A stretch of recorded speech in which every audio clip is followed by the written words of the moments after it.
Assalamualaikum warahmatullahi wabarakatuh. Perkenalkan, saya Maura Khalila Azahra dari Prodi Psikologi kelas 2A.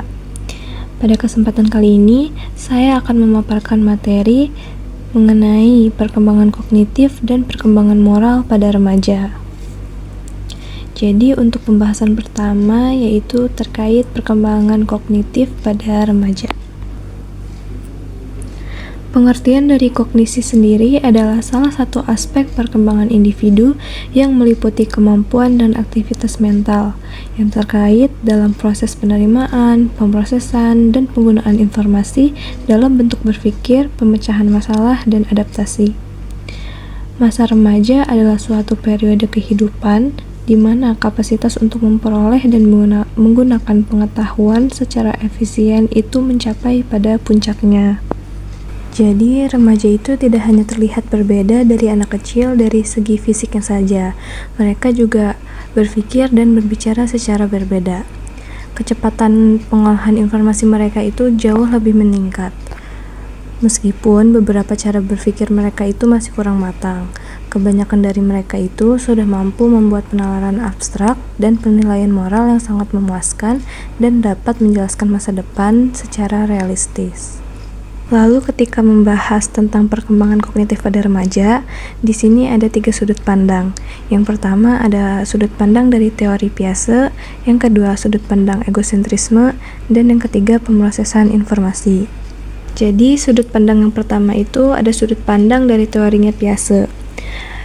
Dalam teori Piaget ini ada 4 tahapan perkembangan kognitif. Yang pertama tahap sensori-motori, yang kedua tahap praoperasional, yang ketiga tahap operasional konkret, dan tahap yang keempat itu tahap operasional formal.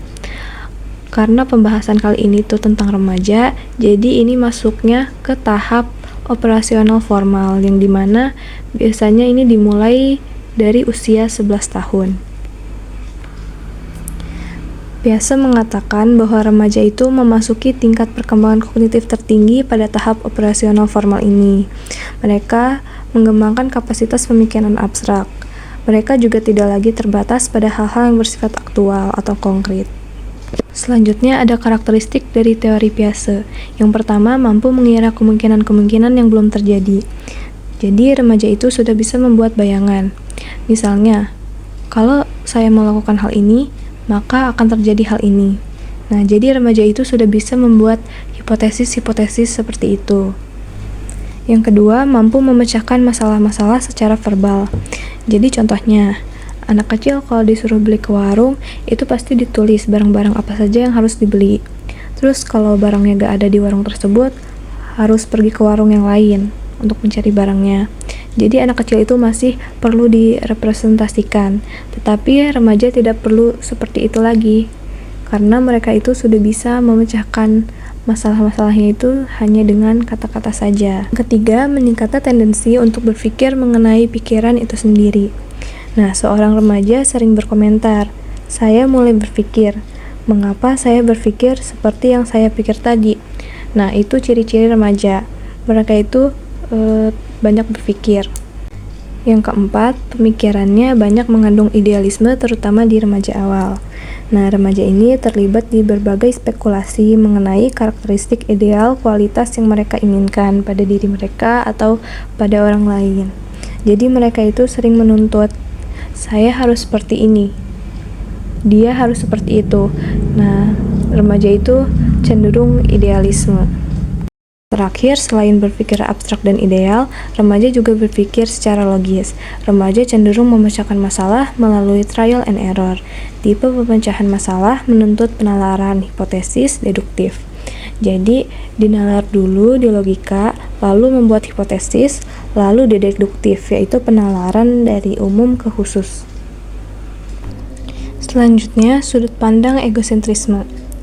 Terdapat 2 komponen sebagai ciri-ciri egosentrisme remaja menurut David L. Klein, yaitu ada audience imaginer dan personal fabel atau fabel pribadi.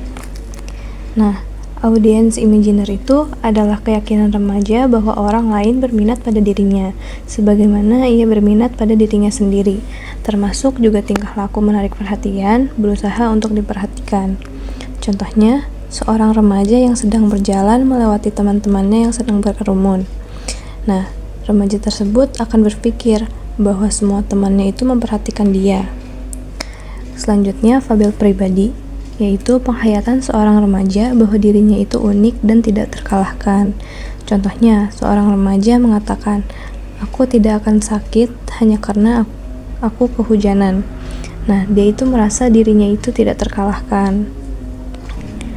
Selanjutnya, pemrosesan informasi.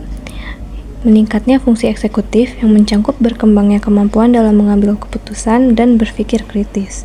Remaja yang lebih tua mampu membuat keputusan yang lebih baik dibandingkan remaja yang lebih muda. Begitupun, remaja yang lebih muda lebih baik dibandingkan anak-anak. Meskipun begitu, mengambil keputusan secara kompeten tidak berarti mereka pada kenyataannya mampu berbuat demikian dalam kehidupan sehari-harinya. Meningkatnya kecepatan dalam memproses, otomatisasi, dan kapasitas maupun bertambahnya pengetahuan serta spontanitas dalam penggunaan strategi memungkinkan kemampuan berpikir kritis pada remaja itu meningkat. Pembahasan selanjutnya yaitu mengenai perkembangan moral pada remaja. Definisinya sendiri, secara umum, pengertian moral adalah suatu hukum perilaku yang diterapkan kepada setiap individu dalam bersosialisasi dengan sesamanya, sehingga terjalin rasa hormat dan menghormati antar sesama. Perkembangan moral itu mencangkup 3 hal. Yang pertama, pemikiran, tingkah laku, dan perasaan. Ketiganya ini saling berhubungan. Konsep menurut Kohlberg, perkembangan moral bergerak dari tingkah laku yang dikontrol secara eksternal menuju ke tingkah laku yang dikontrol oleh standar internal. Selanjutnya ada level of moral development menurut Kohlberg. Yang pertama ada pro-conventional morality, terjadi 2 stage 1 dan stage 2. Nah, di pro-conventional morality ini terjadi saat usia 4-10 tahun. Yang dimana individu tidak menunjukkan adanya internalisasi nilai-nilai moral. Penalaran moral dikendalikan oleh faktor eksternal, reward and punishment. Stage 1, the punishment and obedience orientation. Penalaran moral didasarkan atas hukuman dan anak taat karena orang dewasa menuntut mereka untuk taat. Stage 2, the instrumental purpose orientation. Penalaran moral didasarkan atas imbalan atau hadiah dan kepentingannya sendiri. Apa yang benar adalah apa yang dirasakan baik, dan apa yang dianggap menghasilkan hadiah. Yang kedua, conventional morality. Terdapat 2 tahapan juga, stage 3 dan stage 4. Dimulai pada usia 10-13 tahun, di mana seorang mempunyai nilai-nilai internal tapi masih merupakan standar orang lain atau dikontrol oleh aturan-aturan sosial yang lebih besar. Contohnya dikontrol oleh orang tua, aturan pemerintah, dan lain-lain. Stage 3, the good boy and girl orientation morality of interpersonal orientation, di mana seseorang menghargai kebenaran, kepedulian, dan kesetiaan kepada orang lain sebagai landasan pertimbangan-pertimbangan moral. Seorang anak mengharapkan dihargai orang tuanya sebagai yang terbaik.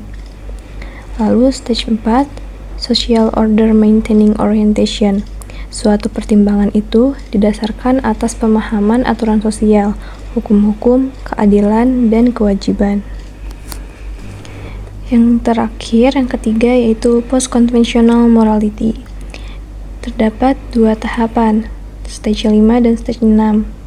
Di mana moralitas benar-benar sudah diinternalisasi dan tidak berdasar pada standar orang lain lagi, mengacu pada human rights and value. Stage 5, the social contract orientation. Berpikir rasional dengan nilai-nilai value yang dianut kebanyakan orang dan kebaikan untuk orang banyak.